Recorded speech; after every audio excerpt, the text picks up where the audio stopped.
Realise the full potential of your soil with Liquid Good.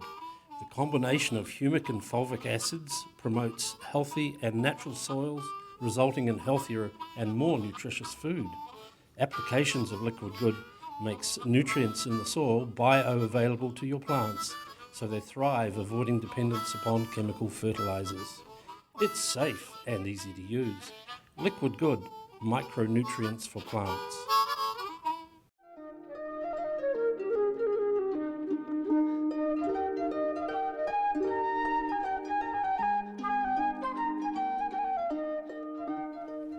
Aki, one of the very, very iconic plants that often I think gets forgotten about in planting, doesn't it?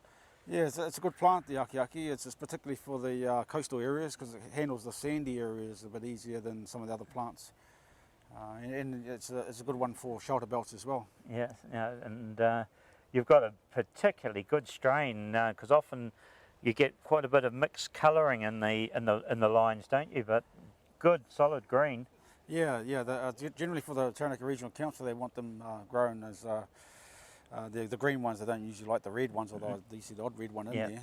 You can't always stop the colouring of the seeds because you get the odd mutations, but when you bag them, you just sort them out that way. Yeah. And tell me about wineberry that we've got here. Not something that I've really taken huge amounts of notice of. It's a wineberry is another good plant for the riparian industry because it's fairly fast grower and it doesn't have a long lifespan, but it can be used to grow as an earlier plant because it helps cover the plants that go underneath it. That so it's nursery like plant, little canopy layer. Yeah. I have heard where they got the wineberry name from, but I won't go into that because I might not be exact on that. But yeah, apparently there was something to do with wine itself, but we'll leave that one out of the air. So yes, all right. Yes, because otherwise, yes. But no, that's it. But again, nice lines, and you still growing them in the tubes here, ready for potting on. Yep. These are our pricking out trees, so they'll stay in these until we get a good height on them. Yeah. And then we'll bag them into these prt3s, which are these boxes are in. Yeah. No, well, we've got lots more to look at. You got any of the rewa around at the moment? Because I'd love to look at some of those. We've only just started collecting the seed. All right. And it's something for the honey industry, and our CEO's just put us onto it, so we had to go out there and find a batch that we found in South Taranaki Eco Source that you were talking about before. And we've got all the seeds ready, and they're probably I'll wait until August before I sow them because I don't want the cold weather to affect them. And we're going to hopefully have them up and out here by 2017 and ready for the field in 2018.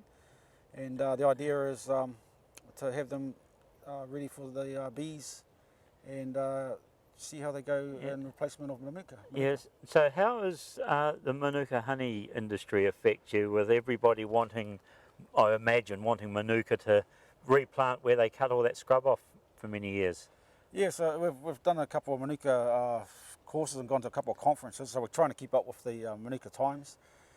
It's a very big industry and it's growing very fast, and it's very relevant to the dairy industry as well because a lot of the beehive keepers are wanting to use marginal land that the farmers own. So, we're talking about the hillsides and wasteland. At the same time, the TRC are asking for the farmers to plant their waterways with riparian. So it's a bit of a cross thing because the cultivars that are higher in the UMF, which is the unique Manuka factor, which is the qualities you really want for the good grade honey, are not necessarily EcoSource Manuka. So it's a bit of a fine line, and I know the DOC want to support the beehives, but at the same time they don't want to disrupt the normal natural Manuka that's been grown. Now, because where your nursery is here, you're in quite a unique position, only a kilometre or so from the sea. But as we look back the other way, you've got a massive, huge hill country sort of countryside to be working with as well. That extends way back into Wongamomina and Tahora, doesn't it? That's right, yeah. So as far as eco-sourcing goes, there's plenty of plants back there. Although some of those locations you need a helicopter to get into them. And then, as you're saying, along the coast there, it's much barer, and so it's about finding the right plants to go into the different areas. So. Yes. Now, I have seen pictures of people gathering seeds hanging from underneath helicopters and that. You've been sent out to do that yet? Not yet, and hopefully I never do, but maybe I'll be able to send one of the younger guys out. If I told them I'm scared of heights, maybe they'll leave me out of there. We've managed to collect most of our seeds by pretty much going underneath the tree. Rewa, which is a very high tree and the seeds are always at the top there, we purchased a 5 metre long fiberglass pole, and it has got a little sort of tussle on the end, Yes. and we were able to reach up and then pull the seeds Seeds down down, and pull them to yes. the ground. So none of us are really keen on any abseiling if we can avoid it, but we'll do what we have to in order to get the strains if necessary. Yes. Well, it's loving it, the nursery and seeing all the bits, and let's go over and have a look what else is over here.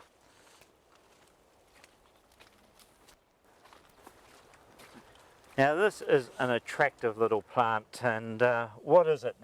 This is Mycene australis, otherwise known as mapo.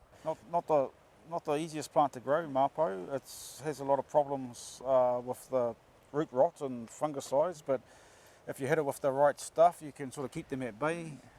It's another good one for the riparian market, but it's a very slow grower.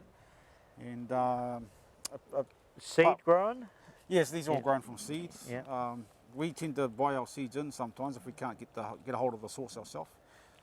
And in this case of this one here, yeah, it's much easier if we get someone else to do it for us and Yep. just buy them in.